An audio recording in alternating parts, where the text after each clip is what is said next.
Recently, this week, I was talking about people on my WhatsApp because I'm a Portuguese teacher, and a couple of people come to me for advice. And people ask me for classes, and they also express themselves in terms of their goals, what they think they need, about their journey. And I noticed that sometimes people, they feel lost and they don't really know what to do and what they need. Well, that's not unusual. That's why language teachers exist, so they guide people in their language journey. And as a Portuguese teacher, I realized that nowadays, of course, we have internet, we have, like, in first time in our history as humankind, we never had so much information available for us. But still, people don't really know which information is actual true online, for example, and they still feel lost. And for example, in terms of medicine, in terms of what kind of plants can we use to improve our health, I think that a lot of people already found that information and that they can use for themselves, and they can talk about it with their doctors. But in terms of language learning, I think people still don't know what to do, and they don't know what to expect when they try to have a conversation with a teacher, or if they are looking for a teacher and they send a message to different teachers to see how it goes. So in today's video, I would like to talk about this topic and what makes, for example, polyglots being so good at languages compared to other people. Where there are some people that can learn 1, 2, 3, 4, 5, 10, 20 languages in their lives, and there are so many people struggling learning like one, and they spend years and years learning, for example, just one language. So, olá, I'm Sara. I'm Portuguese. I'm Portuguese teacher, and I live in Lisbon, in Portugal. And welcome to this quintal, this Portuguese quintal. It's a Portuguese backyard, quintal. And I decided to come here to talk to you about it. I think it's way more agradável, way more pleasant to be in a place like this, with birds singing, with different noises, like natural, like, being outside. It's very relaxing. And if you are into Portuguese culture, into Portuguese Portuguese people, into Portuguese life, then this scenario here also, I think, could be interesting for you to see how is a Portuguese backyard in the suburbs of Lisbon. So welcome to the Portuguese world, and welcome to this quintal. So there's something very specific that the polyglots do to learn languages, and not only they learn one language fluently, but a couple of them. Of course, that you may say, Sara, well, online you can see a lot of people that claim that they speak languages fluently, but maybe it's not true. Maybe they don't really know that language fluently. Maybe they are faking it, or maybe they are fluent, but like just a very basic fluency. Like in the basic level, they know everything and they are just fluent in that level. But if you put them in real life situations, maybe they don't speak that language that fluently. Well, I believe that there are all kinds of people anywhere and everywhere, and as adults, we need to be able to judge, right? Judge, but in the good way. And when we believe in something, it's not just because someone told us once, but because we have seen that same polyglot YouTube videos more than once. You know their story with languages, how they started, everything. So when I tell you that there are things that polyglots do to learn a language, the most effective way, I already did my research. I'm not talking about those people that they say they are fluent, but they are not really fluent. So there are a couple of polyglots online, and I've watched a lot of videos of them. For example, Steve Kaufman, Luca Lampariello, Ollie Richards. You can research them, and you'll see that they are solid. Okay, you can trust them. And I realized something that's a pattern. And although they do a couple of things to learn a language effectively, I think we can summarize that up to one thing.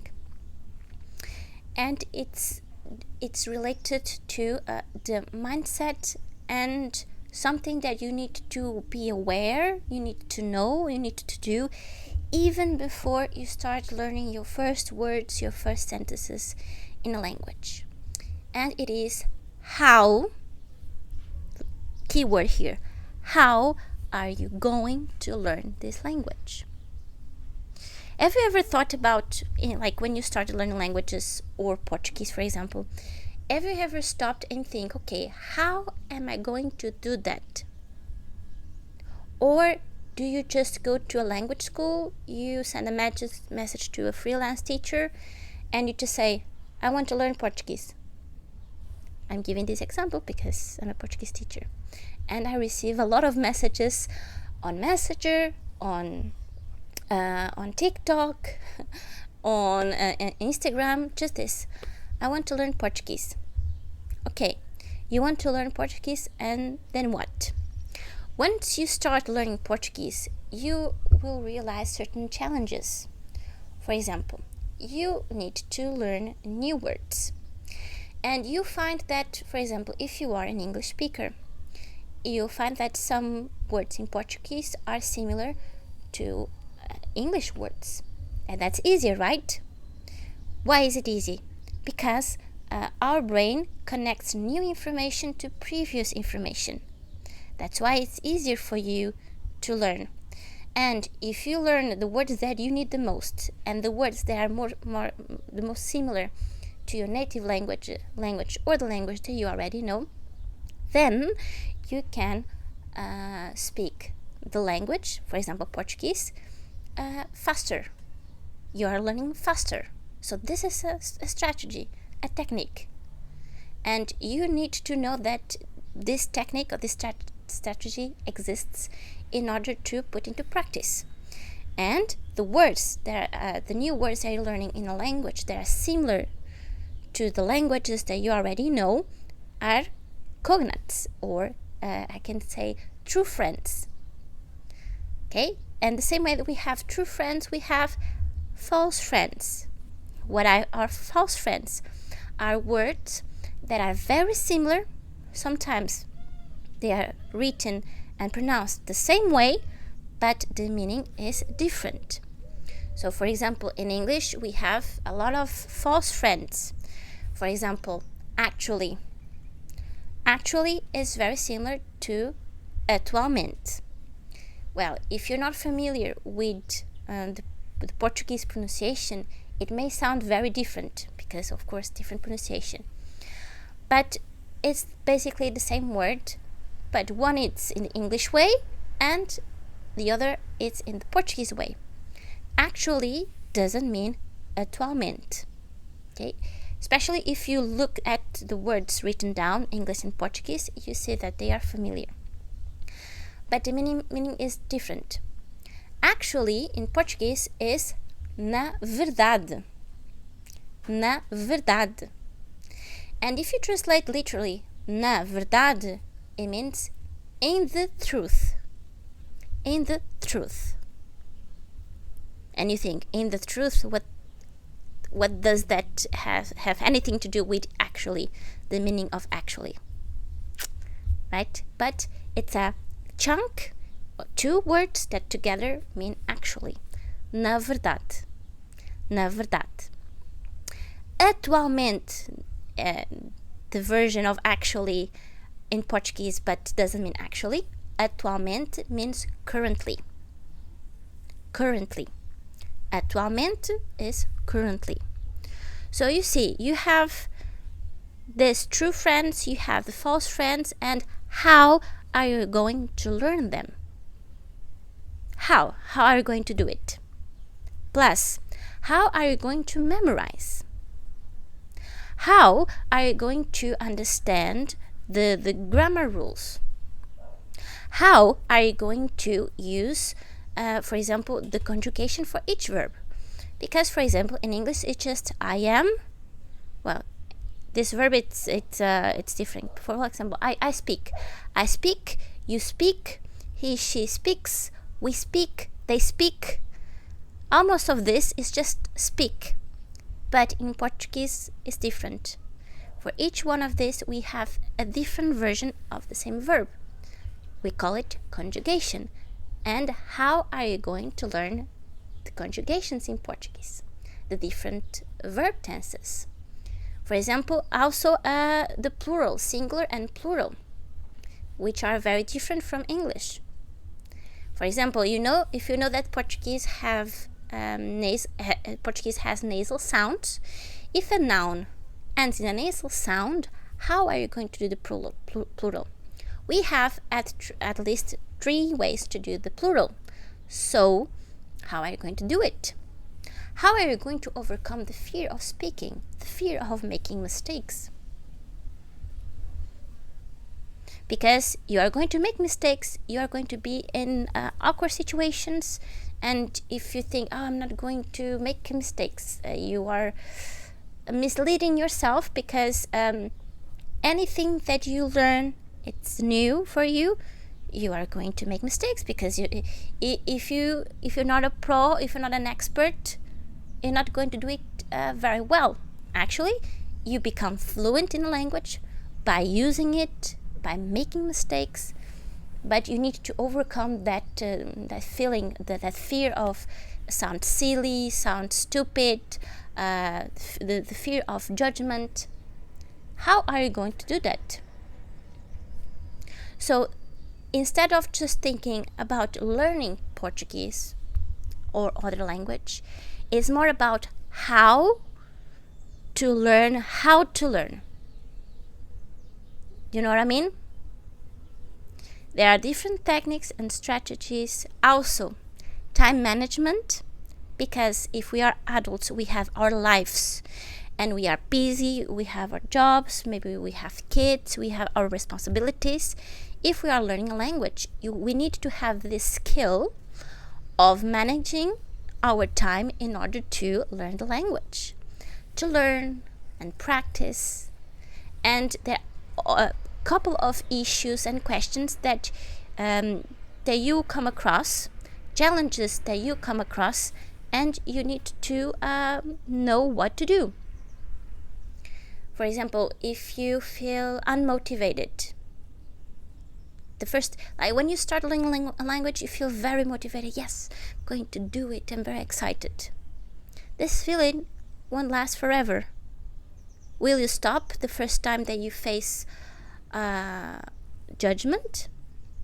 Will you stop the first time you don't understand the difference between 2 similar words? What are you going to do? These things are things that the polyglots already figure out. And that's also why there are language coaches, not just language teachers, language coaches. So what I do in my classes as Portuguese teacher is also to be a language coach. How are you going to learn the language? Because being a teacher is way more than just teaching. The explanation is just part of it. You may know the difference between, for example, ser and estar. In English, we don't have this difference. Everything is to be. But in Portuguese, we do have. And some learners realize that although they understand 100% the difference between ser and estar, when the time comes, when they need to use them correctly, they just don't. In theory, they know the difference between these 2 verbs. I'm giving this example, but could be any other grammatical point, anything else. You already know it. You didn't forget it, by the way. But when you need to use it in the flow of a conversation, you can't. What are you going to do? So you need to look for information, and also someone that gives the information to you. How are you going to do that? You know what I mean? So you can search on YouTube the most common words in Portuguese. How to say how are you in Portuguese. Of course, this is important. But when you start your journey, you will face challenges related to the language, but could be a challenge related to any other language. But what usually people search online, it's about a specific language. But the reality is the techniques and strategies that we use to learn a language, Portuguese for example, are the same that you can use to learn any other language. So for example, the polyglot Ollie Richards, he has a website, I will teach you how to learn a language. And he has different materials, different things about different languages, how to learn a language. That's a pattern, that's a strategy to learn a language. And that's what you should looking for. And for example, after learning Portuguese for some time, you'll find that the way the Portuguese write is not the same way as they speak, especially if they speak fast. And you will face yourself with this challenge. And when you started, you didn't know that this will happen. So how are you going to do that? So you need to look for listening techniques, listening strategies. How are you going to listen to a music or watch a reel on Instagram, watch a YouTube video to improve your skills, for example, your listening skills? There is a way, step by step, how you improve your listening and understanding. It's not just, let me search on YouTube for Portuguese music, músicas portuguesas. Let me watch this TV show and this Portuguese TV, like for example RTP, SIC, or TVI. These are Portuguese TV channels. And you see, let me watch something because I'm going to learn. It's not just watching it. It's not just listening to it. How are you going to watch it, or how are you going to listen to it in order to train your ear, to train you as a whole, to practice Portuguese, to practice what you already learned, and also use that as a material to learn new things? Well, if you're thinking, oh Sarah, I understood what you're saying, but now what I'm supposed to do? Well, if you are learning Portuguese or you want to, then I'm going to invite you to my Portuguese classes. I have Portuguese classes in different levels, also conversation clubs that you can join, and you will be in a safe environment with me, someone who is Portuguese teacher and also a language coach, and I will guide you the way you will achieve your goals. Okay, I used to say to my students and my future students, you guide me and I guide you. What does this mean? I need to know what your goals are, what's your story with Portuguese, why do you want to learn Portuguese, why do you need Portuguese? Is this for work? Do you have family relative? Are your parents Portuguese, but you were raised in another country and you don't really speak the language? All these are different factors that help me then help you. So you tell me about yourself, what you want, and then I will be able to tell you, oh, in your case, you should do this and this and this. And what often happens is also, if someone already has a certain level of Portuguese, I tell them, send me an audio. And I will give you feedback on that audio. I will tell you where you need to improve, what things you already do well, all this is very good for you to have an assessment to assess your Portuguese. Of course, most of you are used to written tests and exams. When I want to know someone's Portuguese language level, I ask for an audio talking about a topic like how was your weekend, are you planning something for the next vacation, whatever you are free to share. And I also say, if you are talkative, whatever you want to say, feel free to say it, to tell me, because the more you speak, more material I have to evaluate, to assess your Portuguese, and then I will be able to guide you even better. All right, let me know if this was helpful for you, if this opened a door in your brain, that opened a door and you realize there's something that you need to pay attention to if you want to improve your Portuguese and you didn't know that this was a thing. So let me know, and with no further ado, thanks for watching, and I will see you in the next one. Ciao ciao.